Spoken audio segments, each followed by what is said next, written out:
The Institute of Internal Auditors presents All Things Internal Audit. In this episode, Jami Shine joins Colin May to expose the hidden risks behind payroll and overtime fraud, one of the most underestimated threats to organizational integrity.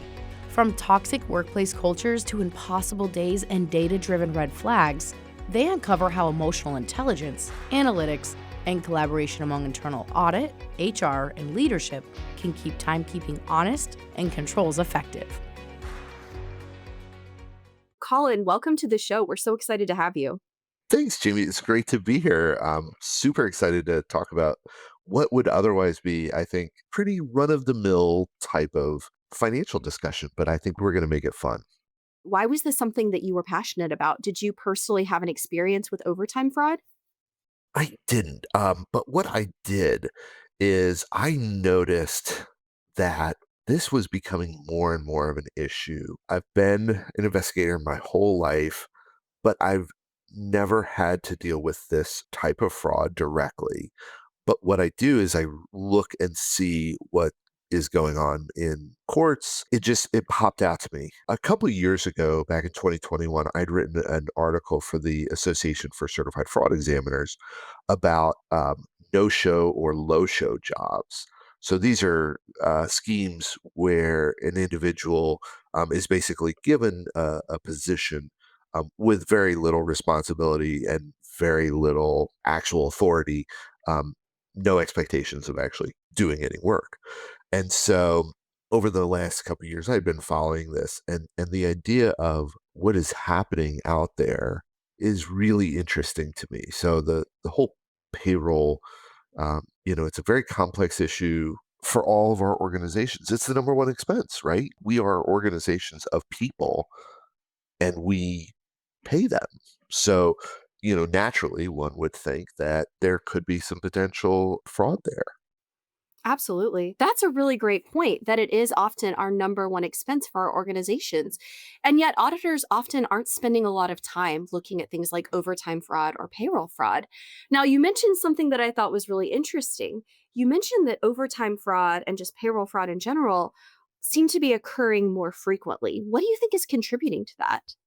I think there are a lot of issues. So I think number one, the economic outlook is uncertain.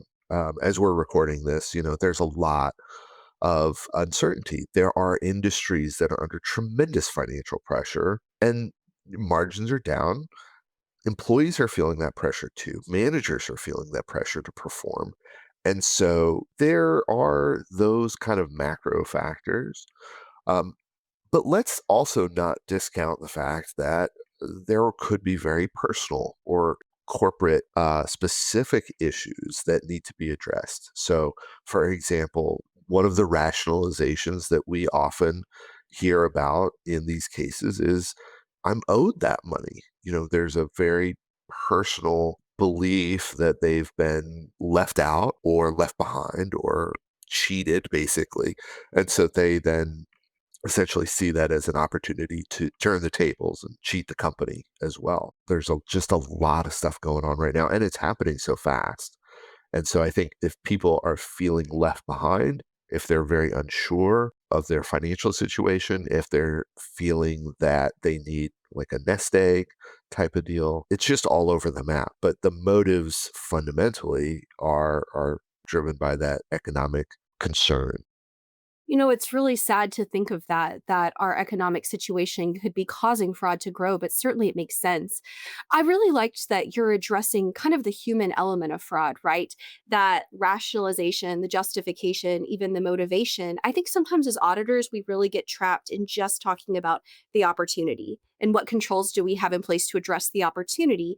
But what types of controls could organizations implement to prevent or reduce fraud, kind of focusing on that human element? So, Jamie, I think you hit on like one of my favorite things for auditors. And last year I did a session for the IIA chapter in Albany, New York, specifically about emotional intelligence and how can we harness as auditors, right? We're not necessarily a group that's known for being warm and fuzzy, and that's okay. What we need to do is be able to utilize our emotional intelligence to help guide our interactions. And that gives us influence and that gives us leverage in both the audit space. And then as we move up into audit executives and leadership in the companies or in the organization. So we could have the best controls. We could have all the data. At the end of the day, right? It's people, right? People are organizations. Organizations are groups of people. And so to the extent that we can understand what's going on and what are the motivations, what are the concerns, those things really make a big difference. And so, as auditors, right, we can really focus in on that piece. One of the things, and I was thinking about this morning, is a key audit that we would use is interviews, right? We go in there and interview people and ask them these questions. I really wonder if we can rethink how we do those interviews. Even the order of questions that we ask someone could really be telling. What's a typical audit type question that we would ask, right? Like, are you aware of any instances of an employee forging a supervisor's signature on a time card? How many people are really going to say yes to that, right?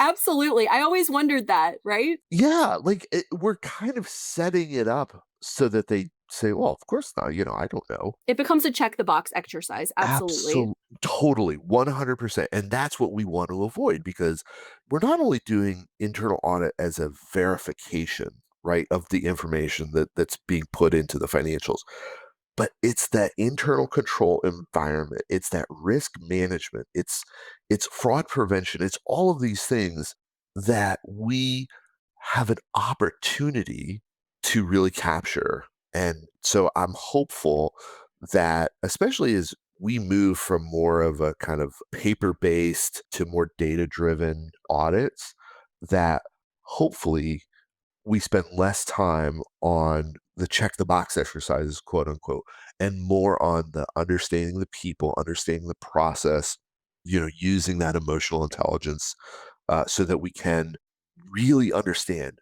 So much of this is driven by internal culture. It's have we ever audited the culture of this department, of this, whatever we're looking at? Because it's the culture that enables this type of behavior to exist, to persist, and then to flourish. Absolutely. And we can talk about some of those cases where that's happened. Well, let's jump into that. I would love to give this one of your best fraud stories where you've seen a cultural influence where maybe a toxic culture directly led to fraud. I'm going to give you some really interesting cases, and I should say at the outset that my background is in the public sector, and so a lot of my examples come from the public sector because those are kind of some of the easiest ones. That is, there's transparency. Public records are key, and certainly there's a lot of issues with private companies not wanting to air dirty laundry and having different ways of handling things. But so I'll give you an example. Boston Police Department, right? There's an evidence warehouse that needs to be has 24/7 type of access. Well, and unfortunately, there was just a myriad of issues with that where supervisors and officers were just raking in overtime at an exorbitant amount of money. It's really sad when you've got public servants that are feeling like they could do that, right? That's a huge problem. Absolutely. What were some of the cultural factors that you think were leading to that? So what's interesting about this case particularly is that there seem to be a number of different issues. I would highly recommend people go and read these court documents because they're really interesting. And I think that again, from an auditor education perspective, like if we can look at these cases and see what's happening, then that might be helpful for us to really understand what it is that some of these things are happening and why, and then apply that to whatever our context is. Another really interesting case out of the New York City, the Metropolitan Transit Authority, they run the subway system in New York. So this a longtime employee racked up 3,864 hours of overtime. That's on top of their 1,682 regular hours. So basically, that equates to, for the calendar year 2018, every single day, 365 days, including weekends and holidays. It's absolutely insane, right, that they have done this. And again, it's different motivations. Just yesterday, I was actually looking at some state data, and I was looking at an individual who made $77,000 more than the top commissioner of that agency. So think about, like, you're making almost $75,000 more in overtime than the top head of the agency. That's mind blowing. It really is. It's crazy. I'm curious, did the internal auditors detect the fraud in this situation, or did somebody else identify it? It's not clear in these cases kind of how this originated.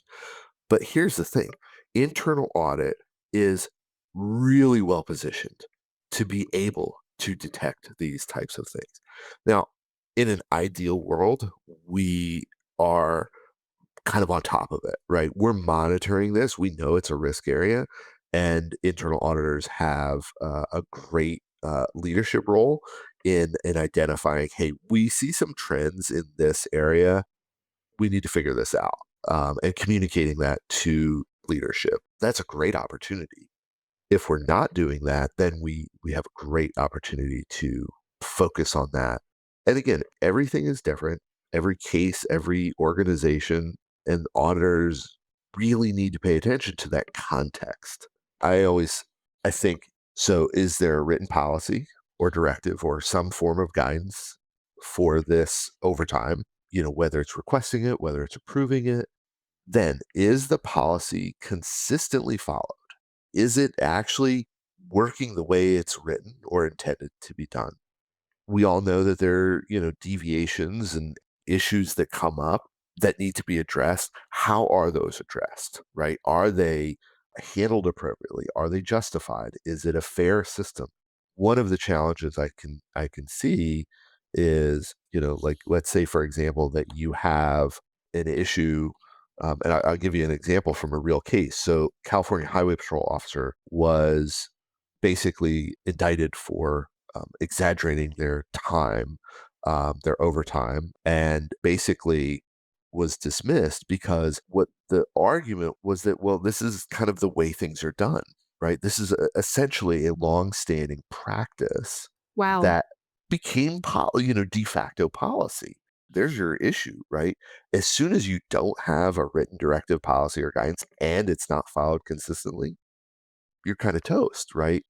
So, from an internal audit perspective, not only are we looking at the financial ramifications of that potential overtime, now we have an opportunity to address the culture and this other issue, the performance piece that is really critical, right? So they go hand in hand. Yeah, kind of a cultural root cause, it sounds like. Absolutely. As you were speaking, I was thinking to myself about all the things that had to go wrong for these frauds to be committed, right?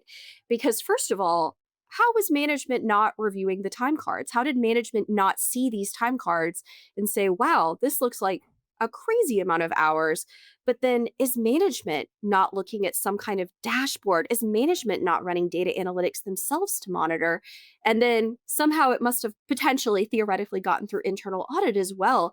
And so to me, it seems like it went through multiple levels unchecked. So I'm curious, what types of monitoring or dashboards do you think that management should be looking at as well as internal audit?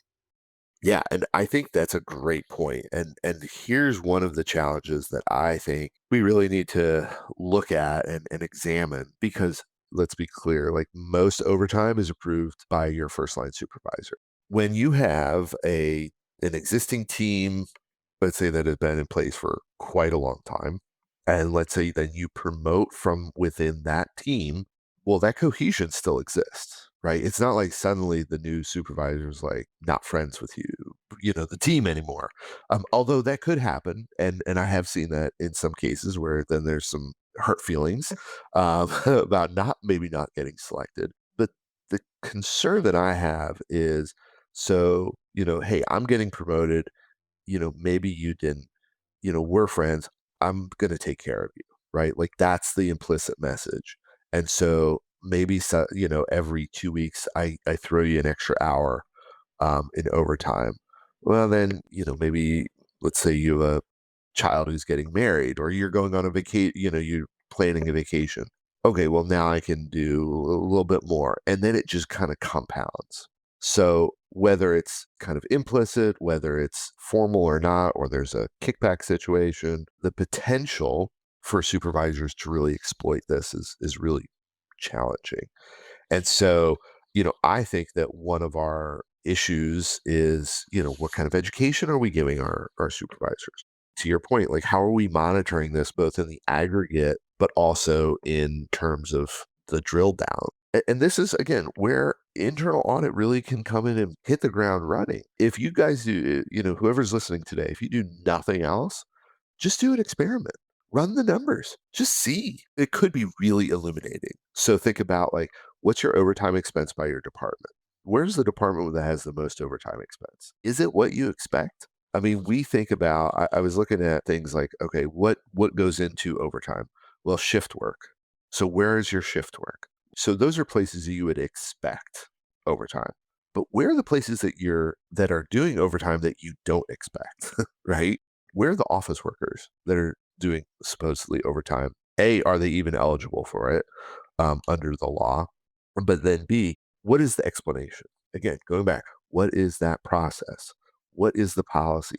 How is it being followed? Again, our favorite word in audit, documentation, right? Are you, are you keeping good documentation? Here's the thing. We have to have a baseline, right? We have to know, where is the shift work? Who's working weekends? Who's working holidays? What are the expectations? Where are there independent workers, people who are working with little or no supervision? Just last night, I was actually talking to my neighbor about being on this podcast. His family, they run a commercial cleaning service, right? A commercial cleaning business. Well, they have people that work all over. They have like 200 some odd sites across 3 different states. And so, there's no way that they're not tied to a computer, they're not tied to a desk, they're all over in the building. So, that creates some challenges. But he said to me, he said, I need somebody who will show up and somebody that I can trust. And we all know trust is not an internal control, but we have to be able to know kind of where those risk areas are. And I think about what are the different industries or what are the different types of sectors that are more likely to have these, right? Healthcare, manufacturing, transportation, retail, public safety, some of the trades. Anybody that's on call, anybody that's, kind of an emergency or urgent response, That makes sense. That's a great point. those create higher risk. It goes back to that process piece. And if we preach nothing else as internal auditors, right, we preach process. Uh, Absolutely. Like, even as you were talking about all of these different checks that internal audit should be doing, I keep thinking in my mind, should management also be doing these checks? Shouldn't management have dashboards? Shouldn't they be looking at data? And of course, I think that's going to differ based on industry, based on the size of the organization. But I was thinking about just some of the controls that a lot of my clients have had in place that would theoretically, hopefully, knock on all the wood, detect fraud in a more timely manner or prevent it to begin with. Even just controls that can be built into payroll systems. And that's something I wanted to ask you about. I'm wondering how really just the landscape of what overtime fraud looks like is changing based on technology. Like, as an example, at my organization, there's a lot of controls and a lot of checks that are built into our payroll system where, for example, if somebody's hours fit outside of certain parameters, it would flag the supervisor and say, "Hey, are you sure about this? Are you sure you want want to approve this and override it because this looks kind of fishy. Are we sure they didn't take a lunch break? Or would they really have worked 2 shifts back to back? And I don't know exactly what they are, but there's a lot of things like that built in. I'm curious, as we become more automated and as we just have more technology in place, how are you seeing the landscape changing? Yeah, I think that's a great point. So there are two pieces to this, right? So the one is the technology that, like you said, can really streamline, it can automate, we can build in rules and flags and things to really, just make sure that we're actually getting the right information that we need to. The second piece is the people piece. Are we collaborating with our payroll and HR functions, right? Have we talked to them about this? What is their take on it, right? What do they see? What do they have that they don't use, or what do they use but would be really nice for us to sit down on a even a quarterly basis, right? And just say, hey, let's run some numbers, kind of see where we're at. It's not a huge deal, but we want to just kind of again create that baseline, that expectation that we're kind of monitoring this. It all comes down to communication, right? Everything we do is communication. Absolutely. And so, again, what are the expectations internally within our team as, internal auditors, internally within our other components with including leadership? Are the policies clear? Are they effective? How do we make sure that those conversations are happening on a regular basis? Because if they're not, they need to be. There's diminished potential value if we come in as audit and say, you're doing this wrong without having created the foundation for that communication, for that collaboration to say, hey, payroll, when you start to see a pattern of, weirdness, like who are you calling? Right? Or are you keeping that to yourselves? you know, because we can work together on that, right? That's good for us. That's good intelligence for us to know. But it's also, a great opportunity for us to build in those, we can help consult with you and build in those controls on the front end. Because once we uncover an issue and once we figure out that it's a problem, is the horse out of the barn? Yep, absolutely. You know, are we too little too late?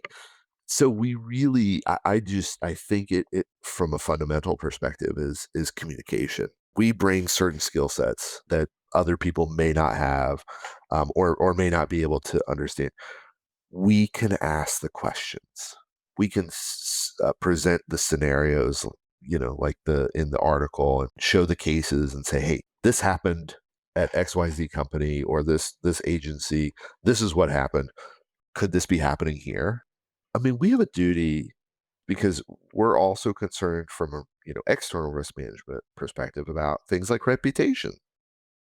If any of these organizations that I've named, right, or we've talked about with cases like that takes a hit, right? It may not be a big hit, it may not be catastrophic, it may not sink the agency, but these are careers, right? These are people's livelihoods in some respect. I'm looking at a 2024 Nebraska Auditor of Public Accounts report on an individual, right, as a village clerk, was there for 2 years, and the amount of questionable overtime this person had, it was in the range of say 18,000. Well, that's not a lot of money if you just think about it, but I bet for that village it is. Absolutely. And when you think about that money that it's coming from taxpayers Exactly. and that erodes trust in public servants. Yes. And again, the same can be said for private, right? For private companies, trust is an essential commodity in the marketplace. Goodwill is actually a real thing, even though it's, pretend on the balance sheet. Well, I think you've shared some great insights about the importance of partnering with management, the importance of partnering with your HR and payroll functions as well, building those collaborative relationships. And something that you mentioned that I think is so key that I kind of wanted to ask you more about is being involved in the initial consulting on control design. Because as auditors, of course, every time we perform an assurance engagement, we're usually evaluating control design and then operating effectiveness. But to your point, If the controls have already been put in place and they're weak and they're not designed effectively, it's not my favorite thing to tell them that after they've been performing these expensive controls for years, right? So it's obviously better if they're putting well designed controls in place on the front end. So I would love to know from your experience, what are a few controls you would expect to see in place that would help prevent or detect overtime fraud specifically? Okay, so the controls that I would be really interested in is what is the policy? What are the forms or the documentation that is required? So there's this really neat piece called behavioral insights, or sometimes called behavioral economics. So basically, these really smart people won Nobel Prizes and stuff by basically looking at how as we as humans make choices. And so, there's a field of study that is really examining how we can leverage that decision making process in ways that protect integrity, and minimize friction and things. Book called Nudge. If you have a phone, you see the pop-ups and the alerts, like all of that stuff is kind of baked into these, because that's just how our minds operate. And so if we can build in controls that utilize more of those behavioral insights, then I think that that's a really good way to do it. So one just example off the top is, like, if you have an automated timesheet, it could be really useful to put the warning on the front end instead of just the back end. So you could have a pop-up that says, with your timesheet, I agree that the information I am about to enter into this timesheet, I was actually working. I have not added or subtracted hours or anything like that. Basically some nice way of saying I'm not lying, right, about what I'm doing. It forces us in our mind to think, oh yeah, I really, if I was tempted to kind of fudge some numbers, that I wouldn't. And then on the back end, there's a certification that says, everything I submit is true and correct and accurate. I know that it's subject to verification and I consent to, that, blah, blah, blah. So it's hitting you on both ends. And again, the more you do that, the more people get into that mindset of, oh, well, they really are looking. Now, one control that I think we do need to talk about, and it's a double-edged sword, is some of the technology. And I think, we really need to be careful and really think about the ethical implications of things like digital surveillance, RFID, and just all of these new technologies that are coming about. It's a legal and an ethical issue that organizations really need to kind of understand before they roll out. And again, it's the yes, we need to trust but verify, but we also live in a free society. And so there's these competing values that we just need to be cognizant of, and we need to address them, like you said, from the front end, so that they don't become a liability on the back end. That's a great point. Absolutely. I hear so many auditors say that they record every conversation they have with their clients now. I hear a lot of things like that, a lot of organizations using, the video surveillance. And my response when people say it is always, first of all, have you checked with legal? Second of all, do the employees know? Do they know they're being recorded? Are you disclosing it? But what are your thoughts on that? And what controls should we be looking for as auditors? Let's give a shout out to our legal counsel, especially in some of these technology issues. We really need to make sure that we're hand in glove with legal, especially for large organizations that operate in multiple states, or multiple locations. There's just a myriad of different legal issues that need to be identified and navigated through. So definitely, shout out to them, and thanks for all their hard work and the research. And just because the technology is there doesn't mean that it's necessarily good or effective. I think the key controls that we really need to think about are, what are the opportunities for people to do this? How can that happen? And then a lot of it's just education, right? Again, are we talking to our management about making sure that these issues are addressed? I love that you tied in technology and even just how this threat landscape is changing because of technology.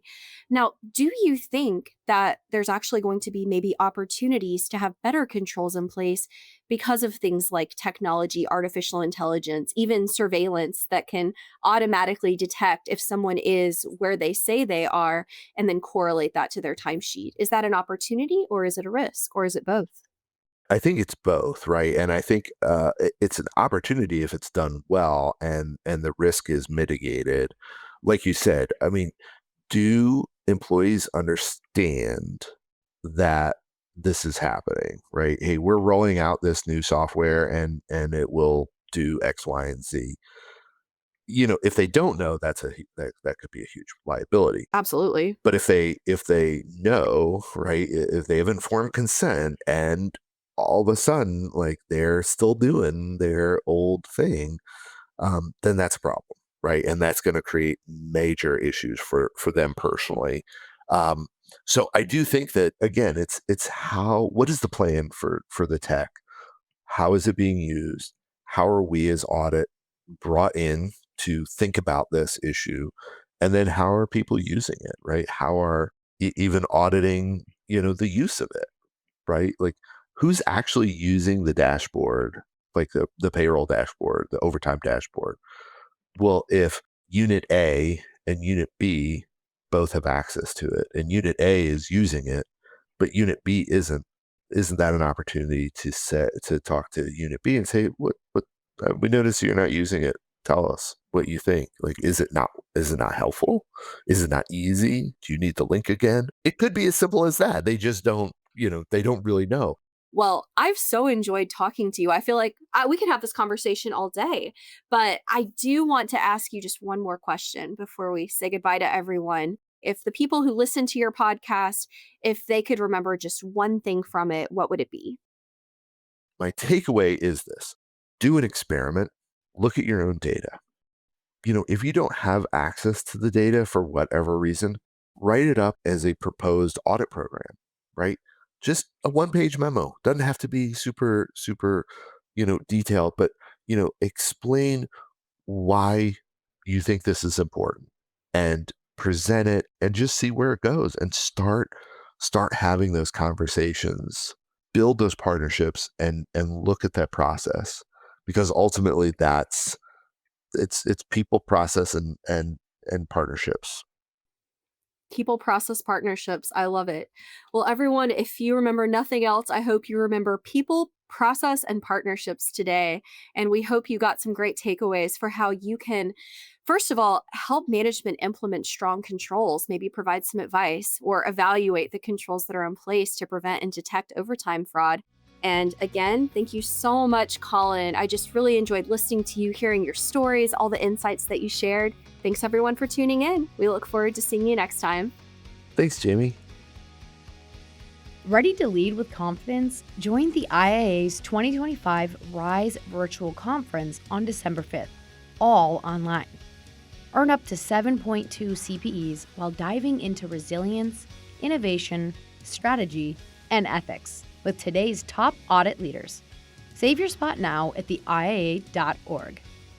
If you like this podcast, please subscribe and rate us. You can subscribe wherever you get your podcasts.